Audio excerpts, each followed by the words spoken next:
Belleza. Perfecto, entonces empezamos. Las neumonías de la comunidad. En realidad las neumonías se clasifican en varios tipos de clasificaciones, pero las últimamente admitidas son las neumonías eh, adquiridas en la comunidad, ¿no? Y las neumonías intrahospitalarias. Se deja un capítulo especial para las neumonías que son del paciente con ventilación mecánica. Y hay otros subtipos, ¿no? Como las neumonías aspirativas, las neumonías en el huésped inmunocomprometido, pero nada. Si nosotros queremos clasificar las neumonías, tenemos que tener estos dos grandes grupos. ¿Y cómo se define la neumonía intrahospitalaria que vamos a tocar mañana? Se define como aquella que se presenta dentro de las primeras 48 a 72 horas después de que el paciente ingresó al hospital por otra causa que no era neumonía. Antes se definía también cuando se presentaba este foco neumónico hasta 10 días después del alta por otra causa. Digamos, el paciente entró por apendicitis, se fue y entra a la semana con una neumonía. Esa neumonía de ese paciente que se operó probablemente sea y se debía considerar como neumonía hospitalaria, pero eso en las últimas definiciones ha quedado tanto relegada, ya no se toma en cuenta. La epidemiología. Tenemos la incidencia de habitualmente ya 5 a 10 por cada 1000 habitantes por año de neumonía. Es bastante frecuente, siendo la mortalidad dependiendo. La mortalidad, esto es una pregunta que siempre hacemos, es normalmente en pacientes ambulatorios que no requieren hospitalización hasta el 2%. En los pacientes que tienen hospitalización, pero no en terapia, tienen hasta el 10%. Y los que entran con neumonía grave de la comunidad, hasta el 40%, ¿ya? Y quiero decirles esto, más de la mitad de las neumonías de la comunidad no se conoce la causa, inclusive haciendo estudios no solamente microbiológicos o cultivos, sino haciendo otro tipo de investigación. Actualmente, con el advenimiento de las plataformas de biología molecular, esto está cambiando y cada vez tratamos de hilar más fino, pero no a todos los pacientes se pide biología molecular. ¿Qué es biología molecular? Es la detección por plataformas de tipo multiplex que se pueden detectar el ARN del virus o el ADN de la bacteria que pueda ser causal de la neumonía. Nosotros vemos esta, digamos, U de la neumonía. ¿Qué es U de la neumonía? Es lo clásico que se ve cuando la incidencia de neumonías por cada 100.000 habitantes acá, por ejemplo, es más frecuente en los niños menos de 5 años, siempre van a ser los más afectados esta temporada, y las personas que empiezan a partir de los 65 años o más. Eso es, en todos los casos, los grupos de riesgo, la edad. Y las posibles etiologías, posibles, y después vamos a ver otros gráficos que también avalan esto, es habitualmente en múltiples estudios, ¿no? El neumococo o estreptococo neumoniae sigue siendo el, digamos, caballo de Troya de las neumonías, tanto de la comunidad y fíjense ustedes también de las neumonías hospitalares. También aquellas que ingresan a terapia intensiva, pero es menos frecuente. Y no es despreciable ver la presencia de bacterias atípicas que no se cultivan, como el Mycoplasma pneumoniae, la Candida pneumoniae, la Legionella, ¿ya? También se ven influenza, hemófilos influenza y bacilos gram negativos, sobre todo en los pacientes que son admitidos a terapia intensiva por severidad, lo mismo que neumonías por estafilococo aureus. Por lo tanto, en la neumonía comunitaria, lo más frecuente es el estreptococo neumoniae, después le siguen los gérmenes atípicos, virus y bacterias de tipo intracelular, y con menos frecuencia están también el hemófilos. Ojo, que hay un porcentaje importante de gérmenes no identificados. Esto es un gráfico, y disculpen ustedes que esté en inglés, pero es sacado de las diapositivas de la ITSA. La ITSA es la Asociación de Infectología de América, de Norteamérica, donde CAP significa neumonía adquirida en la comunidad. Es una infección, como se decía, que es dada en el seno de la comunidad. Y las neumonías nosocomiales, se podían mencionar las hospitalarias, aquellas que están más de 48 horas de admisión al hospital por otra causa que no era neumonía, y las asociadas a ventilación mecánica. ¿Cuáles, cómo se definen? Aquellas que tienen más de 48 horas de que el paciente haya sido intubado y esté asociado a ventilación mecánica. Había antes una definición que se llamaba neumonía asociada a cuidados médicos, que actualmente ha caído en desuso, y después vamos a explicar por qué. Las neumonías adquiridas en la comunidad, entonces, es la presencia del hospital, lo vamos a ver mañana, ¿no? Infectado pulmonar nuevo en las imágenes radiográficas. Igual, mañana veremos la neumonía asociada al ventilador. Esta neumonía asociada a cuidados médicos ya no se utiliza. Y vamos a tocar cómo ingresa la bacteria o el virus a la vía respiratoria. Si sabemos que el neumococo es la bacteria más frecuente que produce neumonía comunitaria, generalmente no es contagioso, o sea, no me contagio en mi comunidad o en el hospital, o porque está tosiendo un paciente por gotitas de saliva o por toque indirecto de superficies y autoinoculación con mi mano en mi nariz, no, sino porque tenemos colonización de cierto tipo de microbiota normal en la orofaringe, dentro de los cuales se encuentra el neumococo. Y hay que tratar de minimizar esto, y para eso vienen las vacunas, ¿no? El neumococo, porque a partir de ciertas condiciones, la edad de una de ellas, hay microaspiraciones orofaringias donde fallan los mecanismos de defensa, que ahora vamos a tocar cuáles mecanismos de defensa, y van pasando, franqueando todo, el clearance mucociliar, la tos, y llega al espacio alveolar y ahí desencadena una sucesión de eventos de inflamación, de exudación, etc. También en caso de los virus y en caso, sobre todo virus y bacterias de tipo intracelular como micoplasma, clamidia, la clamidia Citachi, que se produce por una zoonosis con partículas que vienen de las deyecciones de un ave, de un loro sobre todo, o canarios que tienen esta enfermedad, puede ser inhalada por el cuidador o el que tiene como, digamos, mascotas este tipo de aves, y puede producir una neumonía. Recientemente hemos tenido por clamidia Citachi, se llama citacosis pulmonar. También puede llegar por vía hemática, diseminación de un foco a distancia, por ejemplo, una artritis séptica, un absceso por estafilococo aureus manipulado, automanipulado, y que por vía hemática ha llegado este estafilococo a producir neumonía de tipo múltiple, o en casos menos frecuentes, por contigüidad, como por ejemplo una herida quirúrgica o herida penetrante de tórax que se presentó y que o por un tubo de tórax colocado donde no hay correcto manipuleo, tenemos la presencia de una neumonía, si es que se ha dado en la comunidad, una neumonía de la comunidad. Los mecanismos de defensa tenemos que diferenciarlos en dos. Una específica, que viene justamente ya de los alveolos, ¿ya? Y una inespecífica, que depende de, primero, la presencia de los cilios, ¿no? Y del clearance mucociliar, que ya lo vamos a ver que es importante, y la tos. La tos es fundamental, ¿ya? La específica lo van a dar sobre todo los policías buenos, esto un poquito queriendo ser sorna de lo que está pasando en nuestro país, los macrófagos alveolares, cuya misión son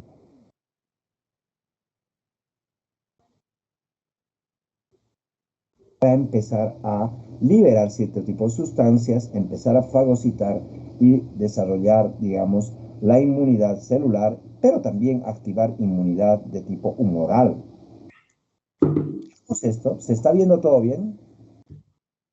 Está mejor su explicación. Perfecto. Vamos a ver esto, Dios. Voy a tratar de saber, porque esto es un video. Ah, no, era un video. Esto es un video. No, ya no era. Lamento, chicos. Bueno, esto era para mostrar un poco el clearance mucociliar, donde se ve justamente las células caliciformes. Se ven todas. Por favor, apaguen los celulares. A ver, voy a tratar de ver. Bien, donde se está viendo justamente el epitelio pseudoestratificado cilíndrico ciliado, que no sé por qué no está dando el video, hacen que tenga un movimiento tipo unidireccional, transportando la fase, digamos, del moco secretado por las glándulas, por las células caliciformes, en una sola dirección, es decir, desde la profundidad hasta la periferia. Y este batimiento, este movimiento de este clearance mucociliar, que desafortunadamente justo ahora no funciona el video, es fundamental para limpieza de todas las partículas que han podido ingresar a los bronquios. Este movimiento, a ver si por acá, one moment again.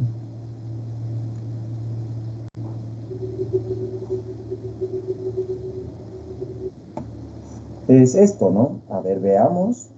Vienen las partículas, respiramos de todo, ¿no? Desde basura aerosolizada, ahora más que nunca, hasta polvo, smog.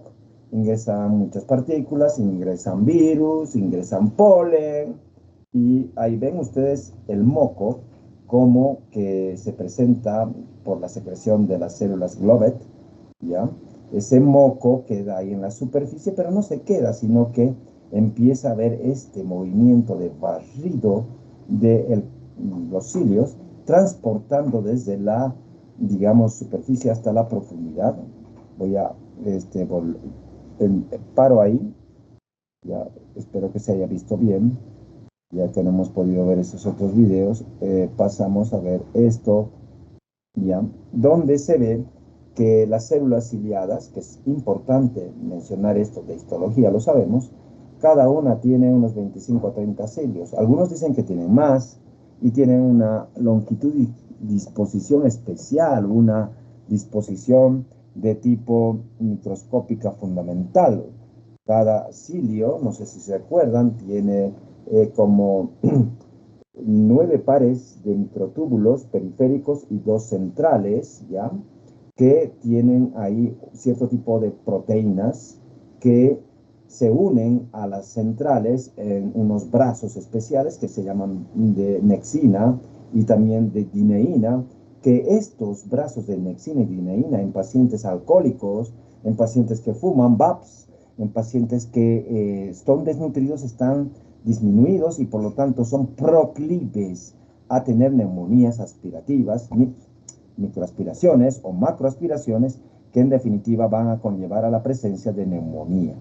Entonces, si definimos cuáles son los mecanismos de defensa, mencionamos desde la nariz, desde las vibrisas, cornetes, el aparato mucociliar, la IgA secretoria, desde la orofaringe, la presencia de saliva, la descamación de células epiteliales de la vía aérea superior, la interferencia de la bacteria, la flora, digamos, de tipo, o la microbiota normal. Es fundamental tenerla normal y no alterarla con uso indiscriminado de antibióticos. Hay todavía presencia de invitados, ¿ya?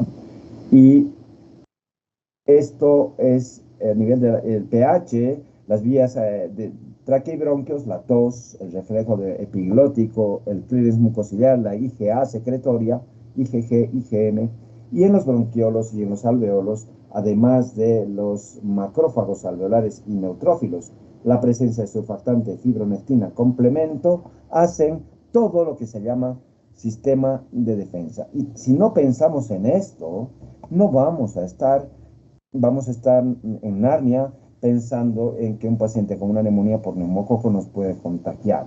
Y no es así. La neumonía y la incidencia y mortalidad, ya les dije, va a depender si son neumonías graves, si son neumonías que llegan a terapia intensiva, donde ahí las neumonías graves esas sí tienen una mortalidad que llega al 50% aproximadamente. Dentro de lo que llamamos carga de la enfermedad en el mundo, esto que era importante ha bajado a cuarto lugar, pero después del COVID se puso en primer lugar, pero ahora ha vuelto a un lugar que está entre el tercer y cuarto como causas de enfermedad y muerte en la comunidad, como causas, digamos, importantes, después de enfermedades isquémicas miocárdicas, después de un ACV, accidente cerebrovascular. El asma y la EPOC, que vamos a tocar la próxima semana, son enfermedades también que están prevalentes y están produciendo muchísima mortalidad, y después le sigue la neumonía. ¿Ok? En Estados Unidos, siempre la U, que les he mencionado, menos de 5 años, más de 65 años, son importantes, con un coste importante en lo que llamamos gasto de hospitalización, antibióticos, visitas a emergencia, etc. En la ITSA, en la Asociación o Sociedad de Enfermedades Infecciosas de Norteamérica o de América, y en la ATS, que es la American Thoracic Society, tenemos siempre lo mismo. ¿Qué siempre lo mismo? Que el germen más frecuente en pacientes ambulatorios, hospitalizados, no terapia intensiva, y pacientes que llegan a terapia intensiva, sigue siendo el neumococo el agente frecuente a tratar. Por eso, por eso se justifica, y ustedes van a ver si van a los hospitales, una rutina casi no razonada por los colegas, donde empiezan a dar ceftriaxone y lamentablemente empiezan a dar quinolonas, que no es lo que debemos dar. Debemos dar ceftriaxone y macrólidos o betalactámicos, como ya vamos a ver, para tratar de cubrir siempre el Streptococcus pneumoniae y después el micoplasma, la clamidia, los virus y otras bacterias en el caso de tener algunos factores de riesgo. Por ejemplo, en esta publicación se puede ver que tenemos, aparte del Streptococcus pneumoniae, en un lavado broncoalveolar, la Klebsiella pneumoniae, y esta es una bacteria emergente, sobre todo en algunas condiciones como el paciente diabético, como el paciente que ha estado tomando esteroides más de 3 meses, como el paciente que tiene, digamos, alguna comorbilidad cardiovascular. Después le siguen otros gérmenes, pero a tener en cuenta. Estamos asistiendo recientemente a la muerte del Papa Francisco, quien tuvo una neumonía grave, bilateral, ¿no es así? Y una neumonía grave de la comunidad. Y fíjense ustedes que esta publicación hace tiempo ya de la Circulation, que es una revista de la American Heart Association, menciona que las muertes, no solamente en el momento de la hospitalización, sino hasta 30 días después del alta, son complicaciones de tipo cardíaca. Estamos hablando de un 26 a 30% de causas de comorbilidades que se activan por procesos proinflamatorios. Cuando hay una neumonía, se liberan muchas citoquinas, muchos mediadores de la inflamación que van a condicionar un estado protrombótico, y estos pacientes pueden tener exacerbación de un fallo cardíaco, arritmias, infartos agudos de miocardio, hipertensiones arteriales severas, como más o menos están en este gráfico hasta 3 a 6 veces más, por ejemplo, el hecho de un fallo cardíaco o un infarto, 1.5 veces más el riesgo de tener en el momento del alta y hasta 30 días después. Entonces, cuando uno asume que el Papa Francisco estaba celebrando una misa o fue digamos, a la Basílica de San Pedro a saludar el domingo, y en la noche estaba falleciendo, pues, ¿qué pasó? No, nada, estaba bien, pero probablemente esta sea la explicación, no una causa respiratoria, sino de tipo cardiovascular. Eso a tener en cuenta. ¿Y eso por qué lo digo? Porque los cardiólogos deberían estar atentos a inmunizar a sus pacientes contra el neumococo. Cuando hablamos de la neumonía comunitaria, tenemos que hablar de que no solamente es la bacteria la causal, tenemos que ver esta pirámide de interacción que tiene que ver la bacteria, la enfermedad subyacente del individuo, cómo está la condición, las defensas del individuo, ¿ya? Que incluye la genética, si está tomando inmunosupresores, y el uso de antibióticos que has empezado tempranamente o tardíamente. Esta interacción va a determinar la mortalidad o las complicaciones, que pueden ser una sepsis, un fallo respiratorio, fallo renal, etc. Entonces, toda esta interacción entra en juego al momento de hablar de resultados. El concepto de que la neumonía comunitaria debe ser una emergencia es un concepto que ha renacido desde ya hace más de 10 años, donde se empezó a ver que teníamos que tratar agresivamente una neumonía para disminuir la mortalidad. Y nosotros vemos en este gráfico cómo hay una escala que se llama de Port y Fine, que va hasta del 1 al 5, 5 lo más grave, 1 lo más suave, después veremos, tanto en lo que llamamos mortalidad a nivel inicial, como a los 30 días y más allá de los 30 días del paciente que se internó. Entonces, el tiempo de antibióticos, de utilizar antibióticos, si fue más allá de 4 horas, estaba relacionado con mayor mortalidad, tanto en el hospital, cualquiera sea, digamos, el grupo de severidad, como a los 30 días o más allá de los 30 días. Entonces, uno tiene que disparar rápidamente, diría fácilmente, y disparar con antibióticos tempranamente. No, tienes que hacer un diagnóstico de neumonía tempranamente en forma correcta. ¿No ve? No puede ser que el 90% de las infecciones virales sean tratadas con antibióticos en nuestro medio. Yo diría el 100%. Es una tristeza. Eso lo tocaremos mañana, les voy a pasar el video ya. Entonces, tenemos este radio, este riesgo, ¿no? En todos los grupos y sobre todo a los 30 días y más allá de los 30 días de probabilidad de muerte cuando tú no has dado en el blanco preciso y te has retrasado en administrar un antibiótico que sea bien pensado. Si tú has pensado bien, vas a reducir hasta 15% la mortalidad. ¿Ya? Otra es esto, ¿no?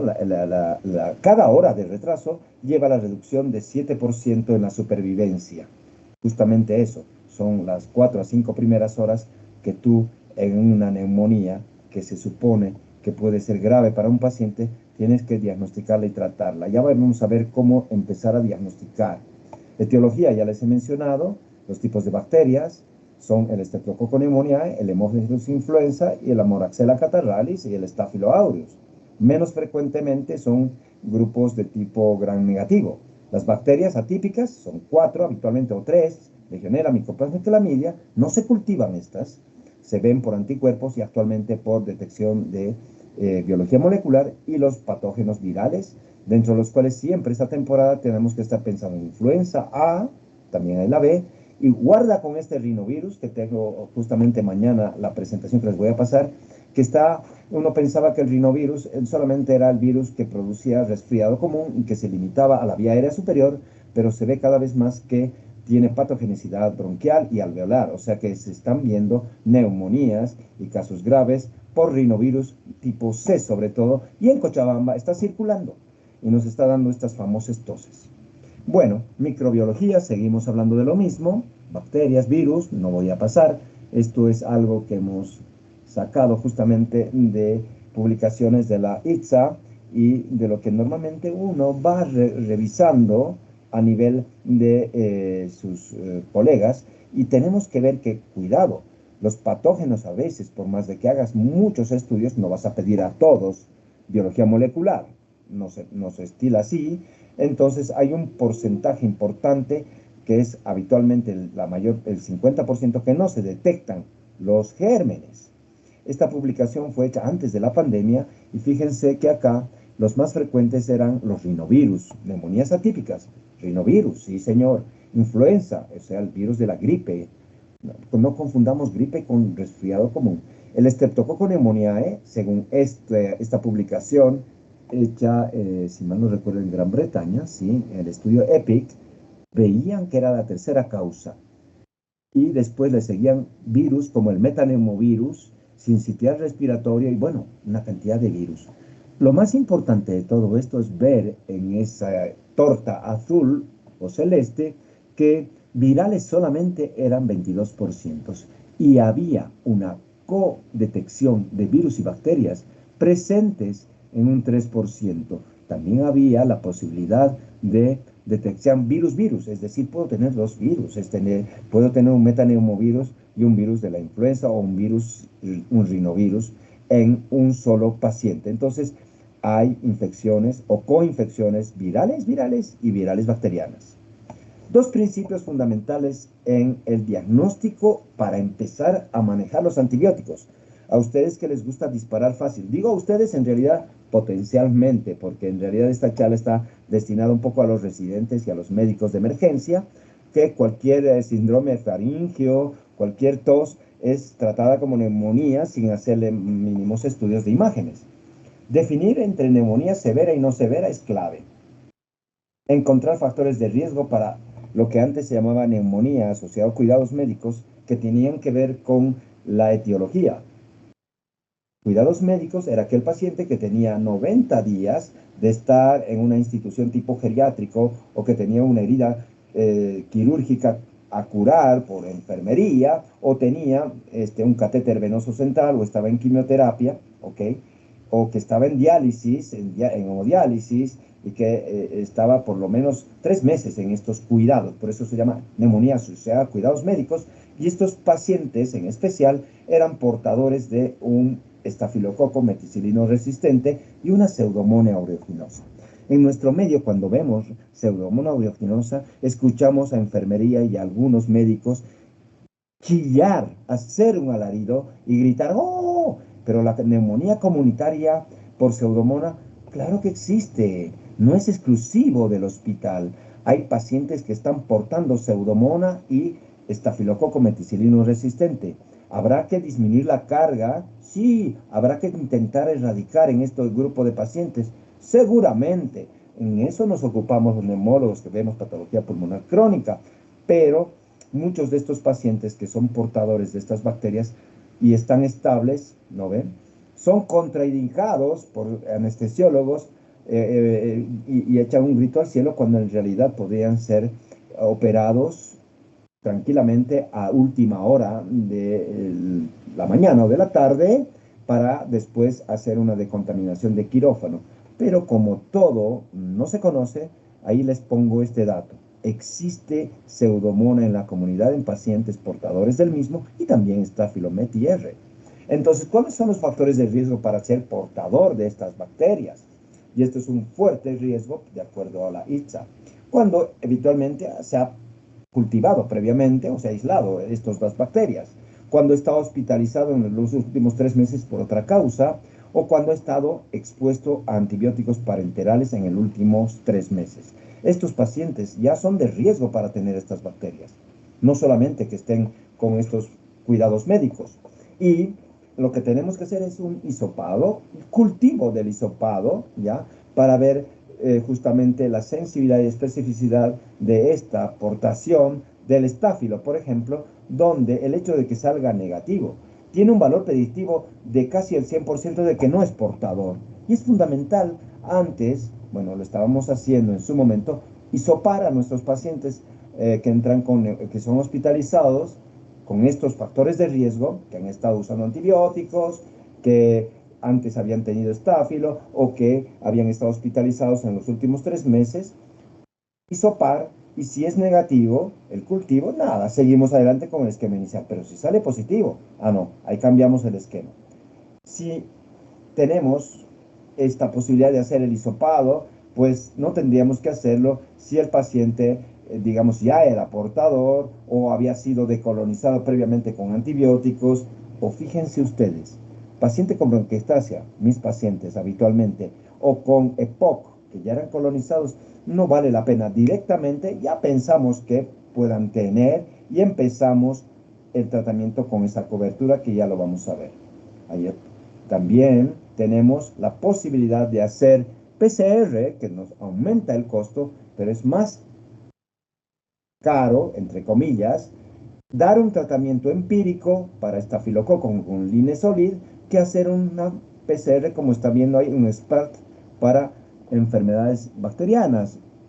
Y podemos saber en horas si tiene o no tiene. Bueno, esta es la forma de hacer el hisopado. Y la otra cosa importante es definir la severidad. ¿Qué va a definir la severidad? ¿Dónde voy a internar al paciente? Si va a internar el paciente o puedo manejarlo en forma ambulatoria.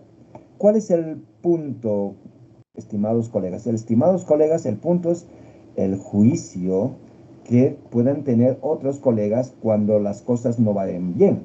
Por ejemplo, les pongo a consideración, espero que estén mis alumnos, porque la anterior vez tuve una paciente que es enfermera que empezó a sentirse mal con 48 horas de evolución y, bueno, muy rápido y parecía portar un virus ya que estaba con un poco de flujo nasal y tenía conjuntivitis y malestar general y de pronto al día siguiente se puso peor, le hicimos, estaba con tos, le hicimos una placa y una tomografía llegamos a hacer, o sea, la tomografía es el VAR significa el Video Assistant Referee, que es utilizado en el fútbol para determinar una jugada puntual, es decir, si tienes dudas, pídele si está dentro, lo que debes pedir un TAC para confirmar un foco neumónico u otras cosas. Y, y ahí vimos que tenía una neumonía y bueno, era portadora y empezamos un tratamiento con como estaba sin criterios de hospitalización, con beta-lactámicos y macrólidos y a las 24 horas no estaba bien y la paciente se internó. Menos mal que advertimos que esto podía haber pasado y le dijimos que si tenía síntomas de alarma, si bajaba la saturación se vaya a la emergencia. Pero necesitamos educar a nuestra gente y a nuestros médicos, porque tú le das eso a un paciente y no le dices que tiene síntomas de alarma. Creo que el 80% de la gente después del COVID tiene un oxímetro de pulso. Y yo creo que el 50% tiene un tubo de oxígeno en casa. Ahora ha cambiado la figura, antes del COVID y después del COVID. Entonces, tú puedes explicar a tu paciente y si baja la saturación, pues se viene emergencia. Eso pasó y se internó. ¿Qué pasa? Que hay colegas que dicen, ¿por qué no lo internaste previamente? O el familiar en forma estúpida dice, ya debería internar. No, señor. Lo que hay que hacer en su momento. Voy a seguir la presentación indicando que hay que cultivar a todos los pacientes, ya les he mencionado, buscando siempre intencionadamente el estafilococo, Metieria o la pseudomona, ¿ya? Y en caso de neumonía severa, los que van a entrar a UTI, estos pacientes hay que hacer rápidamente y empezar el tratamiento para ellos. Hay que hacer cultivos de sangre, hay que hacer, en nuestro medio no tenemos los antígenos para neumococo, lo sospechamos neumococo por la clínica y por una tinción de Gram que demuestre la presencia de abundantes neutrófilos, pocas células epiteliales y presencia de diplococos o cocos Gram positivos dispersos en la tinción de Gram y más la clínica. Y ya sabemos que es probablemente un neumococo porque el cultivo necesitas enriquecerlo y hay otras bacterias, la moraxella, la cándida, otras gérmenes de la microbiota que directamente se lo van a desplazar el crecimiento del neumococo y no vas a aislarlo, a menos que hagas esto, un antígeno urinario o una biología molecular. También se debe pedir antígeno urinario, que es relativamente más barato que la PCR para legionela, pero en nuestro medio no tenemos. Tenemos la posibilidad de hacer PCR. Bien, ¿qué otras cosas nos ayudan a poder más o menos hacer un enfoque, un approach de lo que puede ser la causa de la neumonía? Esta temporada hay que testear. Ya han venido los antígenos virales para testearse, desde el antígeno para influenza A y B asociado a SARS-CoV-2, a adenovirus y al virus sincitial respiratorio que recién va a empezar a dar problemas de aquí a un par de meses. Los niveles de procalcitonina son importantes, pero no necesarios. En su momento eran fundamentales para iniciar antibióticos o no. Ahora se sabe que el nivel de procalcitonina nos sirve con niveles de evidencia importante para suspender antibióticos. Si tú crees que el paciente tiene una neumonía y debes dar antibióticos, das antibióticos. Sobre todo si la proca inicialmente está entre, digamos, 0,25 y 0,5, porque 0,5 a 2 es el rango de infección bacteriana, pero si está en 0,25 a 0,5 y tú crees que este paciente tiene un virus y probablemente tiene una bacteria asociada por la clínica, por la radiografía, por el laboratorio, pues da antibióticos. Empieza, nadie te va a criticar. Y vemos siempre la clínica, ¿no? Todo lo que a mis alumnos les voy indicando, que es importante la inspección, la palpación, la percusión y la auscultación, los ruidos respiratorios de crepitantes iniciales, soplo tubárico en la condensación clásica y los crepitantes de resolución al final. ¿Cuál es la clínica de neumonía bacteriana típica? Tos inicialmente, que se presenta en casi el 80%, el esputo, generalmente de tipo herrumbroso o amarronado, café, ¿ya? O inclusive hemoptisis, ¿no? Hemoptisis, sí señor. Hay un paradigma pensar que la hemoptisis es sinónimo de tuberculosis, never. La hemoptisis se presenta como un 30% de los pacientes con TB, no más. Se presenta más en infecciones neumónicas, en bronquitis, bronquiectasis, que en tuberculosis. Por lo tanto, un paciente con un síndrome agudo de fiebre, tos y esputo, hemoptoico o hemoptisis escasa, hay que pensar que puede ser neumonía. Después se asocia a escalofríos, dolor en puntada de costado, dificultad respiratoria según la extensión de la neumonía y confusión en casos graves. ¿Cómo llegas al diagnóstico? Con una radiografía de tórax. El único método para ver es una placa de tórax. Y si tienes dudas, vas al bar, vas a ver una neumonía. Es decir, vemos al lado izquierdo una placa de tórax y no puedes discriminar si realmente tiene infiltrados pulmonares porque crepita, digamos, en el lóbulo superior izquierdo. ¿Tienes dudas? Anda al bar, pídele una TAC y te vas a fijar que tiene estas infiltraciones de condensación con necrosis inclusive, o cavitaciones, entre comillas, o microquistes en el lóbulo superior izquierdo y hasta una neumonía tuberculosa podría ser. Bien, entonces es importante la clínica. Crepitatio indux, crépitos al principio de la inspiración, soplo tubárico y al final empieza a volver a aparecer los crepitantes en el inspi y expiratorio llamado crepitatio redux. Es importante utilizar el estetoscopio en forma, digamos, rutinaria, correcta, ¿no? No se basen solamente en el bar, todo entra en juego. Los patrones de una neumonía pueden ser alveolares, ¿ya? Pueden ser mixtos, múltiples focos, bronconeumonía se llama, o los patrones intersticiales que son de los atípicos, o mixto, se llama intersticio alveolar o intersticio acinar. Acá vemos una placa con una probable condensación, una neumonía tipo redonda, en el segmento apical del lóbulo inferior izquierdo, probablemente de tipo aspirativa. Acá podemos ver un patrón bilateral a predominio de la base pulmonar derecha, un patrón bilateral, intersticio acinar.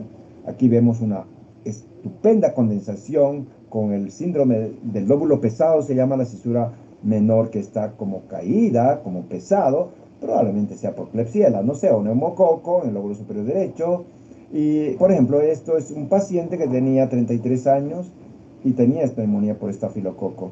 Habíamos visto una cavitación en el lóbulo superior derecho y empezó con hemoptisis. Este es un paciente nuestro. Empezó con hemoptisis y, claro, uno dice tuberculosis. No, había sido estafilococo aureus. La TAC de tórax nos ayuda siempre a confirmar la sospecha clínica, la condensación en múltiples casos, en el inmunosuprimido más que otras cosas.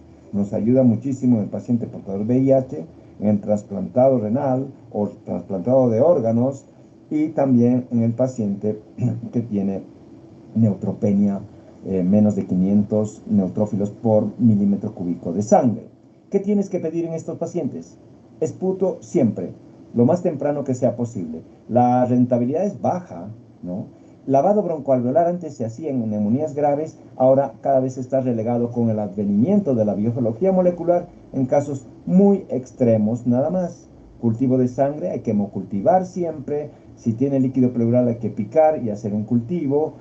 Antes, imagínense ustedes, en duda, se hacía punción aspiración para ver si había realmente cultivo de una bacteria en el aspirado con aguja fina. Ahora eso ya ha llegado digamos, ya ha salido de contexto. Lo mismo que las IgG, IgM, los anticuerpos. ¿Por qué? Porque son, digamos, un poco tardíos los diagnósticos de la neumonía, digamos, de tipo atípica por micoplasma o por clamidia. Lavado broncoalveolar, esto sobre todo para neumonías asociadas a ventilación mecánica, lo vamos a ver. Ya vamos a ver qué es el lavado broncoalveolar, no nos interesa ahora. ¿Ya? Lo importante es saber esto. En pacientes ambulatorios se puede pedir, ¿qué se debe pedir? Tinción de grama y cultivo para todos, ambulatorios, hospitalizados y pacientes en terapia. Hemocultivos, solamente para aquel que se hospitaliza y sobre todo para aquel que va a terapia, neumonía grave. La antigenuria por legionela, neumonía grave generalmente produce. Por neumococo antigenuria, debería pedirse en todos los casos. Serología, para ver si hay IgG, IgM para estos gérmenes atípicos en pacientes hospitalizados y en terapia. Y técnicas invasivas, exclusivamente para los que están con ventilación mecánica y, bueno, y hay que sospechar riesgo-beneficio. Mañana lo hablaremos. Y aquí pongo biología molecular. ¿Para qué pacientes se piden biología molecular?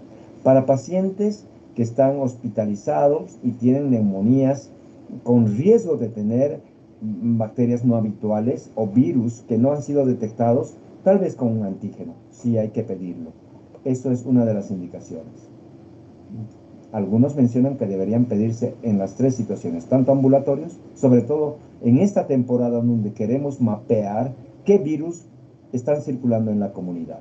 Y fíjense ustedes, la biología molecular y todas las plataformas, microarray, el multiplex microarray en suspensión, el multicode, el resplex, el CLART, hay muchas plataformas ya que nos van a permitir la detección de bacterias, virus y gérmenes atípicos. Los precios, aquí están. Entonces, actualmente el principal obstáculo para la incorporación de la mayoría de estas técnicas es el elevado coste, pero cada vez van bajando estos costos y nos van, digamos, ayudando. El coste, el riesgo, digamos, beneficio, coste, efectividad, vas a favor de la efectividad. Es decir, tú vas a ahorrar bastante dinero al no usar antibióticos innecesarios cuando se trate de un virus. ¿Ya? Tengo ahora mismo una paciente con una neumonía que ha estado usando todos los antibióticos habidos y por haber y se empeoró, la interné y le hice una biología molecular de hisopado nasofaringeo que cuesta menos de 1.000 bolivianos, menos de todo lo que gastó antes y me ha salido micoplasma neumonía. Entonces yo sé que eso va a ir bien con macrólido y tengo que darle claritromicina. Una cosa que no hacemos en nuestro medio y es una debilidad es la concentración inhibitoria mínima. Por eso tenemos una debilidad en saber si tenemos resistencia o no. Por ejemplo, en el caso del neumococo, no se hace esto. Se hacen otro tipo de halos, ¿no? de Kirby para ver si hay resistencia o no. Bueno, deberíamos hacer esto con concentración inhibitoria mínima para saber realmente si es resistente o sensible a un antibiótico y sobre todo al neumococo. ¿Por qué, digamos, el beta-lactámico, penicilina, amoxicilina ya no está funcionando en la comunidad? Por el abuso de antibióticos. Y no es verso, es realidad. Pacientes que tienen riesgo para tener un neumococo tolerante a la penicilina o a los beta-lactámicos, pacientes mayores, pacientes que tienen neumonía intrahospitalaria, pacientes que han estado hospitalizados en los últimos 3 meses y han utilizado probablemente beta-lactámicos en los últimos 3 meses, incluidas cefalosporinas, o han tenido neumonías previas. Entonces, deberíamos hacer concentración inhibitoria mínima para ver si es sensible, si es de 1 microgramo por ml, si es intermedia de 1 a 2 y resistente si es más de 2, ¿ya? Pero no hacemos esto, sospechamos. Y tenemos que graduar nuestra neumonía también en neumonía, digamos, grave y enunciar un pronóstico al momento del ingreso. Y tenemos esta tabla que se llama Portifine, que normalmente por el papeleo que hacen todos los internos, no lo hacemos porque nos están llevando a ser esclavos y yo me quejo esto permanentemente y no razonamos. En realidad, los que manejan, los tomadores de decisiones que no son médicos, son administrativos, de tipo ordenados políticamente, ordenados en ese sentido, que quieren gastarlo menos en la gente, ¿ya? Deberíamos saber nosotros este puntaje, factores demográficos, puntuar de acuerdo a la edad, si es varón, si viene de una casa de una residencia de ancianos, si tiene comorbilidades, puntuar más 10 puntos, sobre todo si tiene neoplasia y enfermedad hepática, se puntúa más.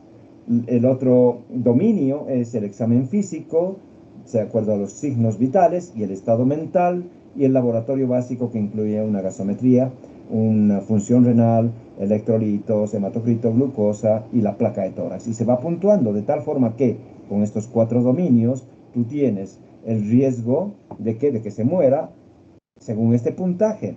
Si el puntaje total es menos de 70 puntos, es 1 y 2 y la mortalidad es menos del 1%. Si tiene entre 71 y 90 puntos en estos 4 dominios, tiene una mortalidad del 3%.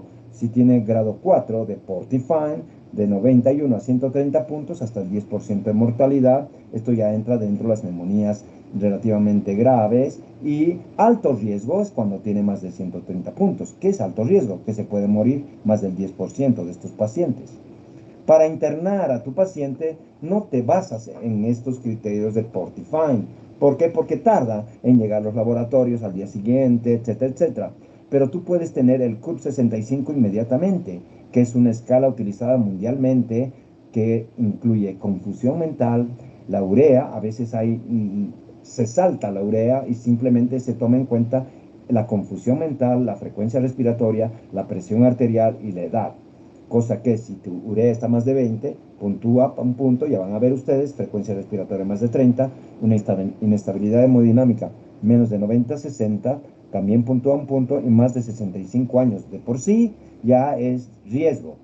Entonces, si voy sumando, si tiene, digamos, 4 o 5 puntos del CURV 65, tengo una mortalidad alta, de 40 a más del 57% en el grado 5. Pero si tiene 0 a 1 en amarillo, tiene menos del 2 hasta el 2%. Estos pacientes de C amarillo deberían ser manejados idealmente en forma ambulatoria. Se llama hospitalización de día con vigilancia de síntomas de alarma. Los anaranjados deberían ir a salas de hospital y los rojos deberían ir a terapia intensiva. Ahí tenemos entonces el CUP 65, donde 0 a 1, ambulatorio. 2, hospitalización de día, hospitalización corta, que vaya al hospital a hacerse administrar sus ceftriaxona, por ejemplo. 3, en sala, y 4 y 5 en terapia intensiva. Ahí tienes entonces un parámetro para llamarlo al médico de terapia intensiva y no hacer cosas de acuerdo a tu ocurrencia. Entonces, prueba mental abreviada. Bueno, esto es otra cosa donde uno debería al paciente preguntarle para ver cómo está su estado mental, de confusión mental, ¿no? ¿Qué edad tiene, fecha de nacimiento, cuántos años tiene, nombre del hospital, dónde vive, etcétera, etcétera? Menos de 8 puntos. Ya está el paciente ligeramente confuso y ya podrías ponerlo como C, confusión mental. Estos sistemas de puntuación son una utilidad, son muy útiles, pero no sustituyen, miren ustedes, el buen juicio del médico que atiende al paciente. ¿Es fútbol, medicina? No, no es fútbol. Se necesita expertise. Y esa palabra no les gusta a ustedes, generación X. No les gusta porque quieren todo ya. Ya, ya, ya. Tenemos, gracias a Dios, este tipo de aplicaciones, QX Medical Calculate, etcétera, para poder hacer todo este tipo de valoraciones del Portifine y también del CUP 65. Y de acuerdo a todo esto, ya vamos a terminar, tenemos, si mi paciente tiene infiltrado radiológico y tiene sospecha de neumonía, es una probable neumonía. Me voy al CUP 65 más oximetría. Si tengo un CUP 65 de acuerdo a lo que yo he valorado, ¿ya? Y está hipoxémico, lo tengo que internar. Voy a determinar si voy a ir a terapia intensiva, si tiene criterios de severidad, si tiene un Portifine de 4 a 5 y si mi neumonía está con inestabilidad hemodinámica o criterios de insuficiencia respiratoria que requiere intubación. Ese paciente tengo que llevarlo a terapia intensiva. ¿Ok? Momento 1. Primero, radiografía. Momento 2, el CUP 65 y la oximetría de pulso. Y el momento 3, ver si tiene criterios de severidad de una neumonía grave de la comunidad para llamarlo al de terapia intensiva. Preguntas antes de iniciar una terapia empírica. ¿Cuál es el patógeno más frecuente que produce esta infección? Neumococo. ¿Cuál es el espectro de antibióticos que voy a elegir? ¿Cuáles son los niveles de resistencia en mi comunidad para el neumococo? Como les digo, acá, con una estupidez, tamaño gigantesco, se utilizan para infecciones virales antibióticos. Y para muestra un botón, en el COVID, coronavirus disease, todos usaban antibióticos.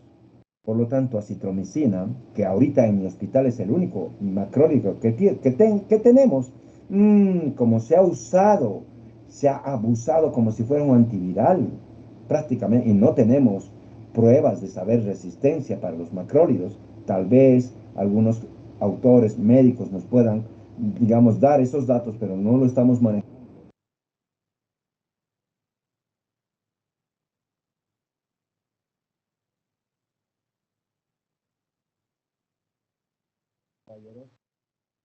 He terminado. Quisiera saber si ha estado bien todo. Mañana voy a terminar esto y en el transcurso